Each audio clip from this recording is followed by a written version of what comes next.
Minu lugu sai alguse Pärnu linnas, kus olin elanud oma vanematega, kuid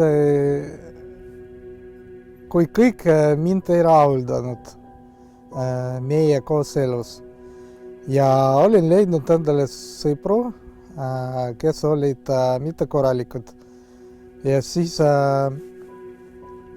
selle alusel ma alustasin nagu kuritarvitama alkoholi, kui sain täiskasvanuks. Enne vanglat tegelikult mulle üks tuttav soovitas, et minul oleks Lootse külla, kuid ma ei kuulanud teda tol hetkel ja jätkasin oma alkoholi tarbimist. Juhtus nii, et ma pidin uuesti sisse minema vanglasse. Ja kui vabanesin, siis läksin päevapealt Lootse külla. Olles Lootse külas ka, siis ma sain vaimulikku arendamist. Tähendab, minu vaimne kasv hakkas kasvama. Ja ma täiesti loobusin kõikidest oma vana elu kombetest, olles Lootse külas. Ja peale Lootse küla ma läksin päevapealt samas piiblikooli,